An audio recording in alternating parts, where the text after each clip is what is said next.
السلام عليكم يا جماعة، كل سنة وانتم طيبين بمناسبة دخول شهر رمضان الكريم علينا وعليكم. اخوك ابو حكد الله يرحمه. انتوا عارفين ان انا ما بعملش فيديوهات وخلاص، بعمل فيديو بعد تجربة او بعد تجربة حد من الاعضاء. حد من الاعضاء عمل الحاجة دي وسببت له في مشكلة، ومتعمل عليها فيديو نحذر الناس عشان ما يلبسش في الحيط. ايه بقى عشان ما اطولش عليك؟ اللي هو تنظيف الموتور بالفلاش. ايه تنظيف الموتور بالفلاش؟ طلع لنا في المقدر جديد، كل ما تروح تغير زيت يقول لك بقول لك ايه يا باشا، احنا نعمل دورة تنظيف للفلاش كده، واخد لي بالك انت، وننزل الزيت ونظبط الدنيا عشان الرواسب والدنيا والتيت والتيت والتيت.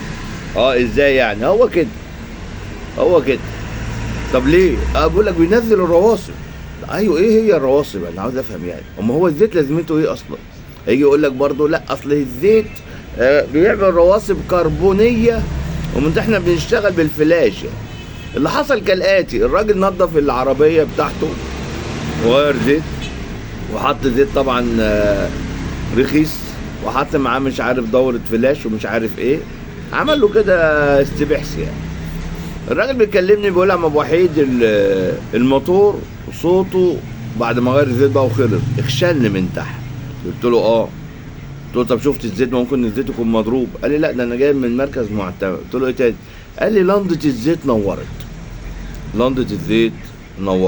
قلت له والله انت عندك حاجه من الاثنين، ممكن الرواسب اللي هو عمل لك فيها ممكن تكون سدت المصفى بتاعه الزيت، بس السبيكه تنور، يعني ضعف ضغط الزيت، بس الصوت اللي من تحت ده اللي غريب. صوت خشانه في الموتور من تحت، صوته خشن. ومن للاسف هو ربنا يعينه بقى وما يدخلش في موال تاني كبير، اللي هي انتوا عارفين يعني سكه عمره والكلام ده. قمت انا بقول لك ما تسمعش كلام حد. ده برضه يقول لك ايه، احنا نحط منظف في التانك ينظف الرشاشات، عشان يا حبيبي يا حبيبي كل ده ضحك على الدقون. والله كل ده ياخد منك فلوس. هو الرشاشات دي ايه اللي ماشي في المواسير؟ بنزين. ده احنا في قطع الغيار لما بنحب نغسل الموتور بنغسله بنزين، ماده كاويه، ماده حارقه. انضف الماده الكاويه بماده تاني؟ هو اصلا التانك فيه بنزين، وهو لو فيه رواسب زي صاده ولا بتاع، هي الماده اللي بيحطها دي هتعمل لك فيها ايه؟ ده برضه يقول لك الصاده يخش على ماشي. هو الفلتر في الترومبه ده لازمته ايه؟ يعني واخد لي بالك انت، الفلتر اللي في الترومبه ده ايه لازمته؟ والفلتر اللي في الكبوت ايه لازمته؟ فلترين بيعدوا عليها مش هيوصلوا، هم اللي يتسدوا ممكن لكن هتوصل للرشاشات؟ مش هتوصل. ده الرشاش يا جماعه اقل من رفع الخرم بتاعه، اقل من الابره. ومن ده انا بقول لك ما تنضفش، ابعد عن موضوع الهلس. ويقول لك في هيدروجين وبتروجين برضو طالع، يقول لك ماده كده رغويه وبتطلع من ويجيبوا لك بتطلع من الشكمان. كل ده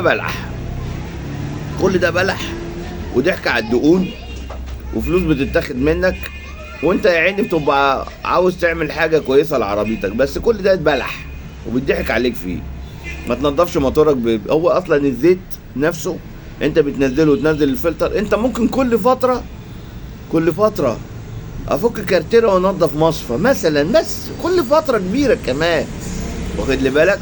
طول ما هي ماشيه معاك والزيت حلو شغال، خلاص لقيت اللنده نورت، يبقى نبص بقى على المصفى ننضفها، نغير ترمبه زيت كده. يعني ربنا يعني يعافينا ويعافيكم ويبعد عننا كل شر، وما تمشيش ورا حد في التخفيل كتير.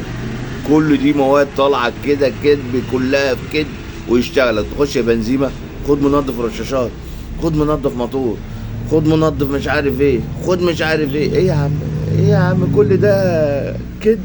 ما تسمعوش كلام حد، ولا تنظف فلاش ولا بتنجان.